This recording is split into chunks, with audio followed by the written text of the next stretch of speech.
Clerk, would you please explain how remote public comment will be handled? Certainly, Chair. Public comment will be available on each item on this agenda. Each member of the public will be allowed 3 minutes to speak. For those attending in person, opportunities to speak during the public comment period will be made available here in room 400 at City Hall. For those attending remotely, the public comment period can also be provided via phone call by calling 1-415-655-0001 with access code 2662-530-1926, followed by the pound sign, then pound again to join as an attendee. When your item of interest comes up, please press *3 to raise your hand to be added to the public comment line. Public comment is also available via the WebEx client application. Use the WebEx link on the agenda to connect and press the raise hand button to be added to the public comment line. For details and instructions about how to interact with the telephone system or WebEx client, please refer to the public comment section of the agenda of this document for this meeting. Public comment may also be submitted in writing and will be shared with the Commission after this meeting has concluded and will be included as part of the official meeting file. Written comments should be sent to ethics.commission@sfgov.org. Members of the public who attend Commission meetings, including remote attendance, are also expected to behave responsibly and respectfully. During the public comment, please address your comments to the Commission as a whole and not to an individual member. People who engage in name-calling, shouting, interruptions, foul language, or other distracting behavior may be excluded from participation. Thank you, Clerk. I now call the meeting to order. Clerk, will you please call the roll under item 1? Certainly, Chair. Commissioner Ye? Present. Vice Chair Salahi? Present. Chair Flores Feng? Present. Chair Flores Feng, with 3 members present, you have a quorum. Thank you. With that, I call agenda item 2, general public comment. Do any of my fellow commissioners wish to give general public comment? Anyone in the audience here today? Okay, Clerk, would you please proceed with checking the queue? Checking the queue. And Chair, looks like there are no callers in the queue. Thank you. Hearing no further members of the public wishing to speak, general public comment under item 2 is now closed. I now call the consent calendar. Colleagues, as noted on the agenda, there will be no separate discussion on a consent calendar item unless a request is made by one of you or a member of the public in attendance, in which event the matter shall be removed from the consent calendar and considered as a separate item. Does anyone wish to remove any item from the consent calendar? No. Any member of the public here today? Should check the queue. Checking the queue to see if there's anybody that would like to comment on the consent calendar. And Chair, there are no callers in the queue. Okay, hearing no further discussion, I now consider this, I close this item, or actually, will you call the roll? I think you should probably call the roll to adopt the consent calendar. Again. Sorry, I moved to adopt the consent calendar, moving quickly. And I'll second that. Okay. Chair, for the on the motion to adopt the consent calendar, Commissioner Ye? Aye. Vice Chair Salahi? Aye. Chair Flores Feng? Aye. Chair Flores Feng, with 3 votes in the affirmative, the motion passes. Thank you. I now call agenda item 8, discussion and possible action regarding proposed stipulation, decision and order in the matter of Charlie Chiem.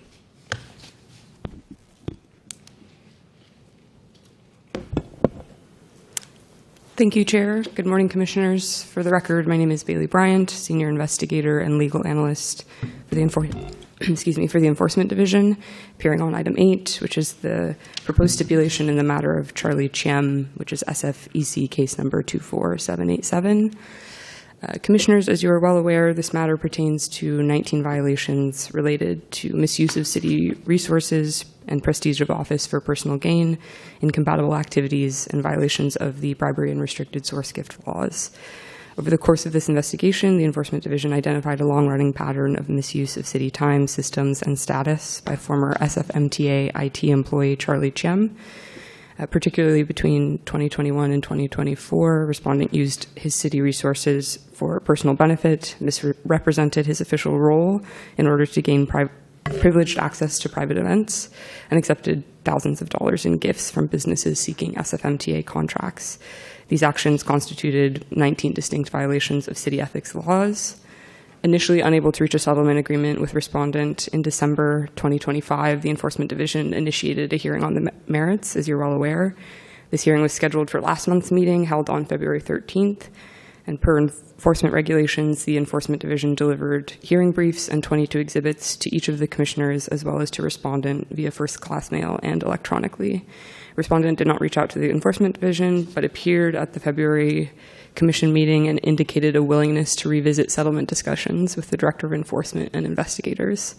The Ethics Commission's enforcement regulations empower the department to enter into negotiations with the respondent at any time to resolve the factual and legal allegations in a case. If a respondent agrees to liability for violations of the law, they sign a stipulated order, after which the executive director signs, and the stipulation is shared with the commission for review. That stipulation is before you today, detailing those 19 counts of violations of law.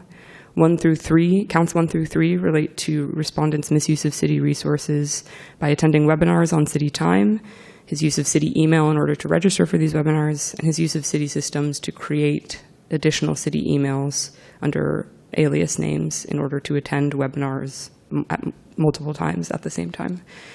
Count 4 relates to respondents holding himself out as a representative of SFMTA without authorization by representing himself as an IT manager on RSVPs for certain events. Count 5 relates to respondents' acceptance of gifts in general from businesses that he knew or should have known were seeking to do business with SFMTA.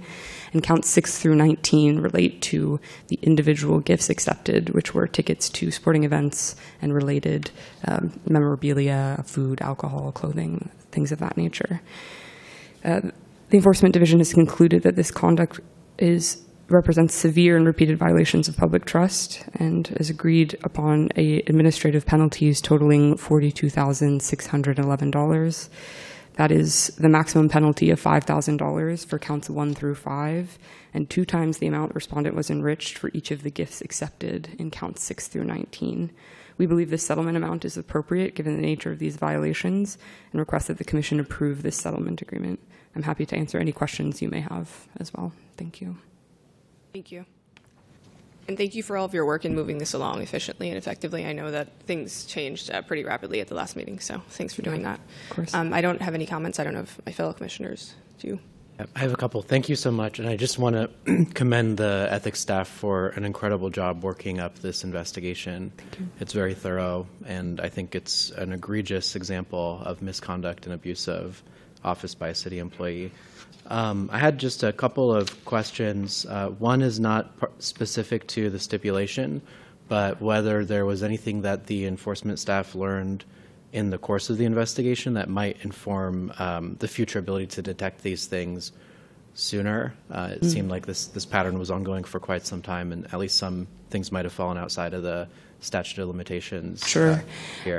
So that was one question. Then maybe you can address that, and we can. Sure, I can sort of generally address that. It is outside the sort of four corners of the stipulation, as it were, and I can give an assurance that any issues or problems as far as protocol or violations of law that the Enforcement Division detects in the course of its investigation are thoroughly addressed. We speak with the departments. We address any sort of, we do proactive casework if we suspect that violations are occurring in any case, in any investigation. We pursue those quite thoroughly. So I can assure that if that's the case, if the Enforcement Division detects a pattern of behavior or something that might indicate an ability to address these sorts of issues sooner, it's on our radar, and it is part of our sort of investigative process. Great, thank you. And then on the penalties, I just want to make sure I'm understanding it.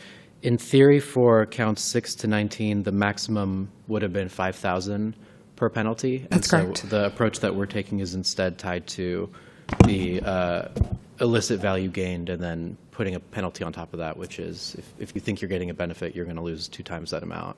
That's correct. Yeah. For this instance, the work of our investigators, there's quite a lot of work to kind of ascertain the amount of all items received, the value of the tickets for each game, location of those seats, and comparable value and that sort of thing. We felt it was prudent to show exactly how much a respondent was enriched, and there's such a large range here in the kinds of tickets accepted. We felt it was important to show, one, the detailed work that was done in order to determine those amounts, but also just the breadth of what was accepted, and to show that no matter what, it's not acceptable to receive these gifts, accept these gifts, no matter the amount. Yeah, I think my last comment is more of a quibble. I don't think it really changes my view on the stipulation, but in terms of the mitigation that was listed there, I didn't find those particularly compelling mitigating circumstances, because it seemed like at least some of those were appropriate penalties by another authority, like the loss of the job and the lack of a disciplinary record. I'm sorry, could you repeat that? You said the loss of the job and... The loss of the job just seems like an appropriate collateral penalty by another decision maker. But the lack of a disciplinary record seems counterweighed by apparent ongoing discipline throughout the entire period. So it didn't seem like that actually affected the outcome that you recommended here. But yeah, understood. And didn't he resign? I'm sorry? I thought he resigned. My understanding is that he was resigned, dismissed. I'm not entirely sure of the details. Okay. But he no longer works for the city. Yep. Okay, got it. I just have two really quick questions. I noticed the total penalty was a little different from what was in the default judgment that was proposed the last one, and I didn't compare the two, but I was wondering if you knew off the top of your head what explains the variance. The default order that we submitted was initially 3 times the amount of each of the tickets received, but not including a specific count where we had not yet proved up part of the process. Part of the process is going to be proving up an exact amount in the course of the hearing, and that sort of fills the gap. So it's not quite exactly 2 times versus 3 times. There's an additional count that respondent agreed to assign liability for at that particular amount, rather than us kind of going through and proving that up, if that makes sense. Yeah. Oh, so it was just the multiplier that changed? Yes, and an additional count that respondent, in the course of the hearing, we were intending to make an argument for a certain penalty amount, but it wasn't listed in the default brief. Okay.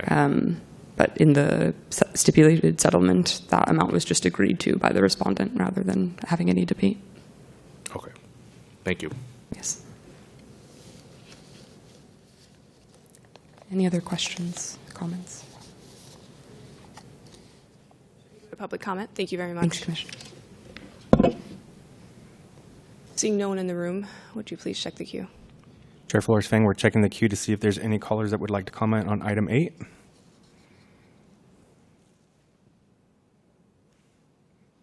And there are no callers in the queue, Chair.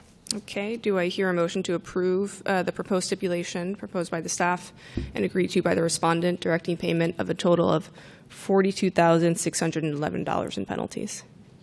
so moved. Second. Clerk, will you please call the roll? Certainly, on the motion to adopt the proposed stipulation in item 8, Commissioner Ye, Aye. Vice Chair Salahi, Aye. Chair Flores Fang. Aye. Chair Flores Fang, with 3 votes in the affirmative, the motion passes. Thank you. Agenda item 8 is now closed.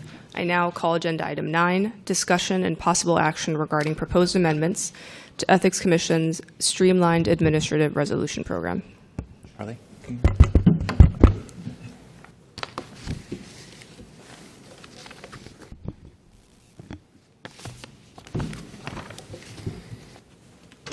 And I'll have a presentation to have displayed, so if SFGov TV can. And for the record, I'd like to invite Senior Investigator Eric Willett to introduce the item and present.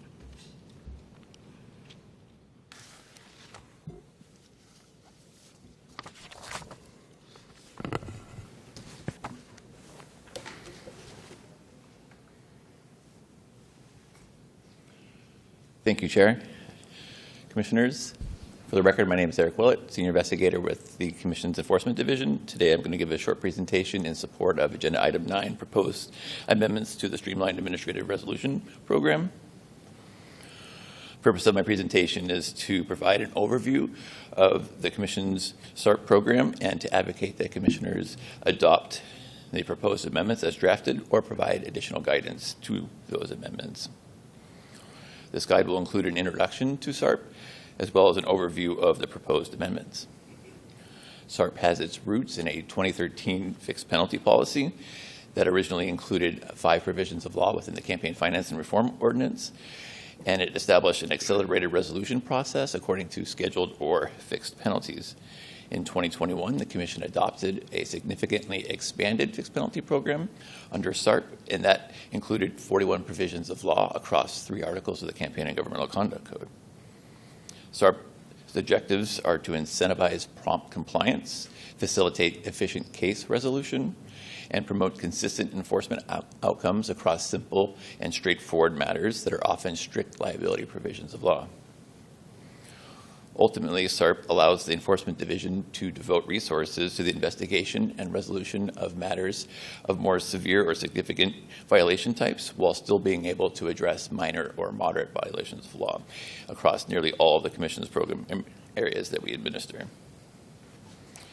SARP identifies a specific set of code violations that are generally less complex and present lower levels of public harm. It also establishes general and specific eligibility criteria to ensure only simple and straightforward matters are considered for resolution within the program. SARP establishes an engagement timeline that incentivizes respondents to take any necessary corrective action and enter into a settlement agreement within an agreed-upon timeline. And the program prescribes fixed penalties for those provisions of law. And these penalty amounts are generally lower than what can be found with the Commission's mainline enforcement program. Over the course of these 5 years that SARP has been in effect, 36% of total complaints received by the Commission were preliminarily eligible for resolution within the SARP program. Of the total cases resolved under SARP, 19 were resolved with a stipulated settlement agreement for a total of $45,821 in penalties. In contrast, 37 stipulated agreements were resolved through the mainline program within those 5 years for a total of $417,126 in penalties. All told, 33% of stipulated agreements within the past 5 years were resolved under SARP, and 10% of total penalties levied were resolved under SARP. Of those 19 stipulated agreements, 10 were campaign finance, 6 were ethics, 3 were from the lobbyist ordinance, and then in addition, 92 matters were resolved through a confidential warning letter to respondents. Now, over the course of these past 5 years, staff have taken note of how SARP has functioned and drafted proposed amendments to improve that functionality. The purpose of these amendments are to expand the coverage to include additional strict liability provisions that require minimal investigation to support a sustained violation. We also seek to remove obsolete provisions to align with changes to the Campaign and Governmental Conduct Code that have taken effect in these past 5 years. We would also seek to clarify standards for existing violations to improve consistency throughout the program, as well as revise penalties to better reflect that level of harm and to encourage corrective action by respondents. These proposed amendments are outlined within Attachment 1. It was included with the agenda materials. It's the redlined SARP policy documents. We also have provided a table of which entails an overview of proposed SARP amendments. This can also be considered a rationale table, and that's included as an addendum to this presentation here. And there's hard copies available for commissioners to review, as well as posted online and available here in the meeting room. And I'm open to discussion and questions from commissioners at any time. And if you'd like, Chair, I can go over some of the substantive changes to the program. And definitely okay. Thank you, Chair. As we mentioned, we plan to include additional provisions of law that are strict liability. And these are within the campaign finance realm, as well as lobbying and governmental ethics. So it's expanding upon those 41 to include additional provisions of law. And within the red line document, this is included on page 3 and 4 of attachment 1, proposed amendments to the SARP red line document. Those removals to reflect the changes that have taken effect in the Campaign and Governmental Conduct Code include removal of the behested payment reporting requirements. There was a change to the law that was effective in 2022 that altered the behested payments requirements, and the resultant remainder requirements are outside the scope of what SARP is able to resolve. So on pages 30 and 44 of the red line document, we have deleted the behested payments reporting requirements. Additional clarifications were provided to Form 700 violation types, and this is included on pages 25 and 42 of the red line document. We've also simplified our disclaimer violations on pages 17 and 18,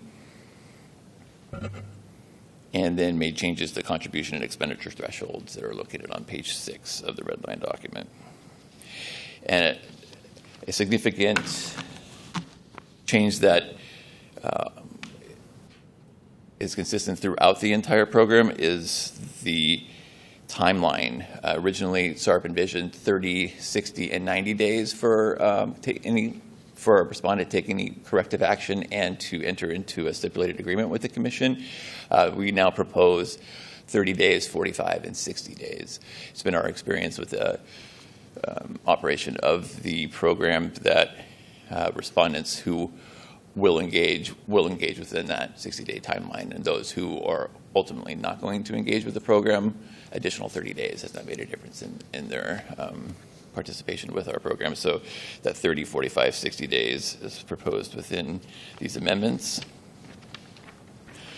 We've also proposed some penalty revisions to our ethics violations with regard to the Form 700 reporting requirements.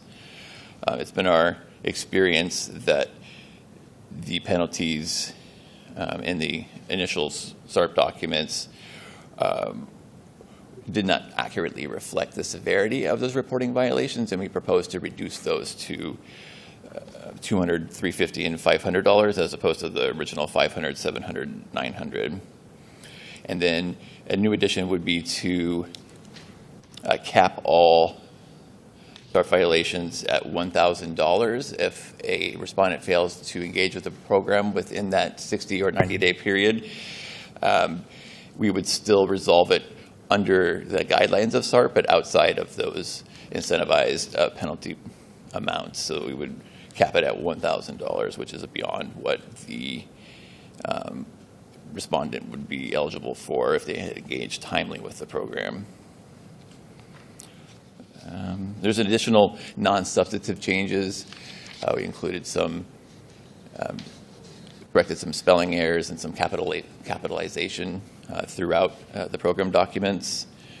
But that concludes the changes that we have proposed here, and I welcome any questions from commissioners.